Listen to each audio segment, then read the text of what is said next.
DHS announces new push to expedite deportations. This is a suggestion via Discord. Let's go ahead and jump to this immediately, guys.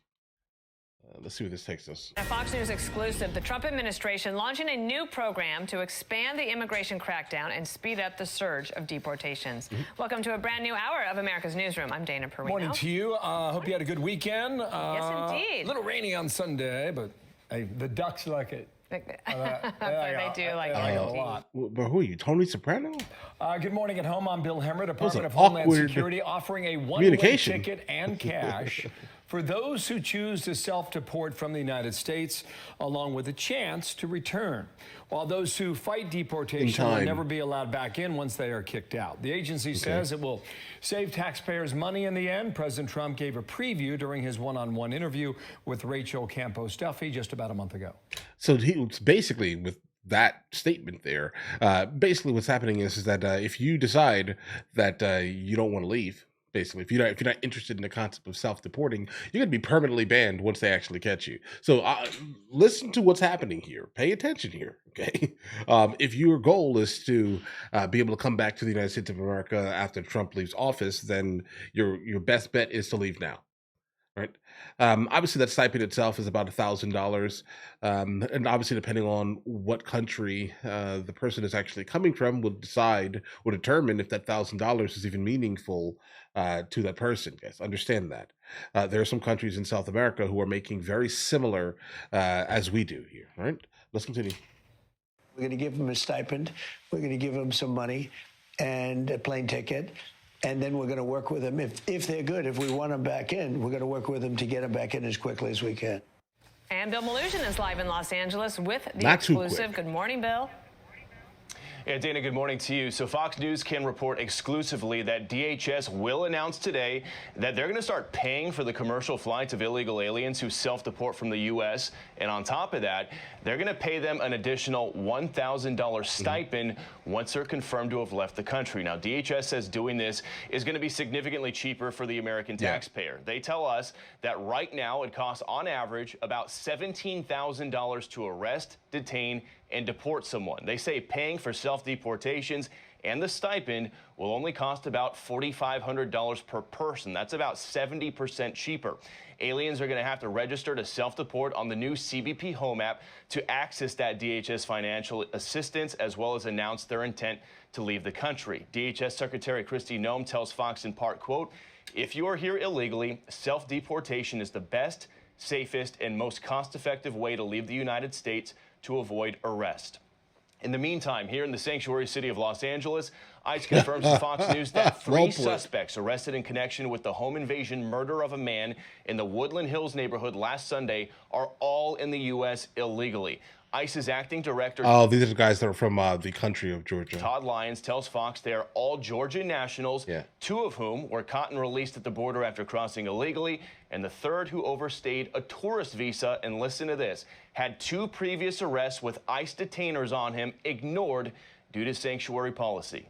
Wow, dude. They were still allowed to stay here in the U.S. and commit crimes. So you have 3 individuals from the nation of Georgia who didn't know each other, who have now met up in the sanctuary state of California in Los Angeles and killed an innocent person. Wow. For these elected officials, I say shame on you. And Dana, regarding DHS paying for those self-deportation flights, they tell us they've already tested this out successfully.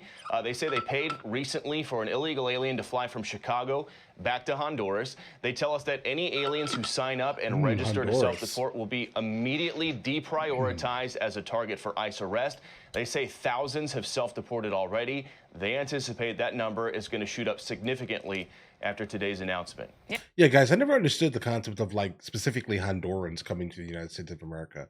It could be maybe a culture thing that they want to experience, maybe, because, like, guys, I mean, there are a couple of places in Honduras that are absolutely terrible. San Pedro Sula specifically, right? But outside of that, guys, what's going on? I mean, again, they make roughly $50,000 to $55,000 a year out there, guys. We're making 62. Understand that you get what I'm saying here. Like, the standard of living is not really that different. So what's the purpose? I mean, I guess it could just be like an experience or something, but I never understood the concept of like specifically Honduras. Yeah, it seems What's like that a idea? cost-effective way to help handle Like it. you as can well. afford to Bill just come Mosher, here thank you. regularly, bro. Tricia McLaughlin's the Homeland Security Assistant Secretary of Republic Affairs. Tricia, good morning to you. Thanks for coming on here. Give us the sense of what this idea is born out of, and how many people do you believe could be attracted to it? Not many. Well, Bill, there's 15 to 20 million people in this country. Well, based and off each that and every day, percentage, our ICE then, law enforcement yeah. agents go out and arrest these individuals. Self-deportation, though, is the safest, most cost-effective option to get these illegal aliens out of our country. This also preserves the option for them to potentially come back the legal right way and come back to live the American dream. And again, that's almost 70% roughly savings for the American taxpayer. Wait, Tricia, talk a little bit more about that, because this might, for people who are watching this, it might be in a situation where they could sign up for self-deportation. It doesn't penalize you. They're not watching this network. For the future. So if you really do want to be in America, you can self-deport, go back to your country of origin, and then try to do the legally. Exactly. And actually, this might put you in a better position because there's documentation that you have decided to self-deport. So if you're an illegal alien, you should download the CBP Home app. It's free on any device, and you can go get a flight that'll be paid for by DHS. And as well, we will give you a $1,000 stipend. Again, that's 70% savings for U.S. taxpayers. It's also safer for the migrant. It is safer for our law enforcement. If you self-deport, you should do so today. Why should they trust that they would give him priority, Tricia? There's documentation, and we're giving you our word that we will give you this money and that you can leave today. It's the safest way. You will not be arrested. You will not be detained, and we will give you that free flight. Yeah, guys, have you ever had like a conversation? Like, you ever been involved in like a police stop or something of some sort? We watched a lot of police videos, right? And I've noticed a couple of things here. There are a lot of promises that are made, but once you start talking and expose yourself, you're basically cooked immediately. I'm not saying that that's going to be the case here, right? But I don't know how many people are going to actually do it. But again, based off the percentage of multiple millions of people, that could be pretty high, right? That would save us a lot of money, but I can't imagine them running to the app and immediately doing it, guys. You get what I mean? Unless they've experienced it here. They've realized that it's not as easy as Hollywood has made it seem, let's say. And they're just jaded, and they're just like, you know what? Hold on. The Americans can't even live the American dream. I'm telling you, it could be that. Those are definitely going to be the individuals that are going to come up and be like, okay, let me go. But the chance of them getting back in, though, regardless of whatever word is being given, guys, come on. Okay, wanted to also ask you about this. President Trump yesterday talked about reopening Alcatraz, and he said this on the cell phone. Let's play call for number 2. The Rock? So many of these radicalized judges, they want to have trials for every single, think of it, every single person that's in our country illegally, that came in illegally. That would mean millions of trials, and it's just so ridiculous what's happening. And it's long been a symbol, Alcatraz, of whatever it is. I mean, it's a sad symbol, but it's a symbol of law and order. And, it's got quite a history, frankly. Yeah. So I think we're going to do that, and we're looking at it right now. Okay. Reopening it for the purpose of what, though? Will it be like a way station, specifically from here to Guantanamo Bay, maybe? Congresswoman Pelosi, she had a different thought. She said Alcatraz closed as a federal penitentiary more than 60 years ago. It is now a very popular national park and major tourist attraction. The president's proposal is not a serious one. Is this something that is being discussed loosely, or is there a plan to actually make this happen? Our country, Dana, was founded on innovation and out-of-the-box ideas, and I think that this is a great idea from President Trump. He also mentioned in that post that this is symbolism, just like Guantanamo Bay. Okay. Historically, Alcatraz was used to house the worst of the worst, and that's exactly what we're doing at Guantanamo Bay and could potentially do at Alcatraz as well. Yeah. Can we ask you, Tricia, how many illegal migrants are in Guantanamo Bay right now? There's a couple of hundred. We continue to move these folks out and get them to their country of origin or a third country that agrees to accept them, because these are hardened criminals. Rikers Island is similar to Alcatraz in the sense that it's an island surrounded by water. Right. I think the comparisons stop after that, but there's a plan to close Rikers here in New York. Would this administration take action on Rikers?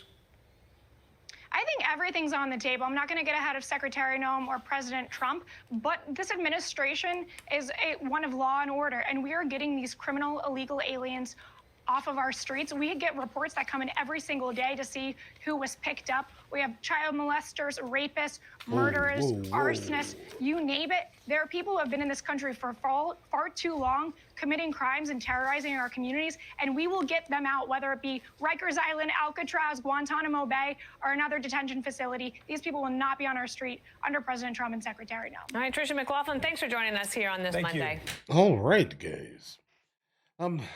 So overall, I do back the concept of it. It would be great if that was like something that many people would take, specifically the ones who blatantly came here for the sole purpose of economic migrancy, not really actual asylum. What are you actually getting asylum from? Your country is not after you. Right? You get what I mean here? Nor are you an actual refugee. None of these things. You're just here exclusively because your country's currency has fallen and you're looking to utilize the backup currency to your currency. Right? You want to make as much money as humanly possible, then send all that money back to your country as some type of remittance. I understand the whole play, guys. It makes sense. Listen, when the 19 basically happened, it wrecked everyone. When everything shut down for all this time, guys, it wrecked everyone. Okay, it did. The amount of money that was definitely printed from the United States of America was crazy. It was ridiculous. Like to the point where the average American is suffering through, an inflationary event, let's say. But the point is here, I guess, the fact that the money was actually printed already. There's no real way we can actually, turn back the hands of time and make a dollar with a dollar again, guys, right? And so now imagine if you live in a country where your currency is basically backed off of the U.S. dollar, you're experiencing it even worse, right? You are, in fact. So I understand why they're running from their countries, guys. I get it. I'm not one of these individuals who doesn't, right? But guys, we cannot take the world's population inside of the United States of America. Like we are not going to be the ones who babysit everyone, guys. We can't. You have to stay within your nation specifically, unless you can actually come through legally. Like that, I don't know what, guys. Like, is that not the moderate position? It's not. That doesn't sound crazy. It's not like we have it with all the poverty we have here, right? For some reason, the left really believes that we have so much extra money, okay, that we can afford to give money and basically facilitate the world's problems, right? Like fix, not facilitate, but fix the world's problems with the extra excess money we have. Sorry, no, bro, we don't have it. We don't have it, guys. Right? But either way, guys, let me know in the comments what you guys think. You guys all have an absolutely amazing day. And if you guys are new here, please like and subscribe. Right?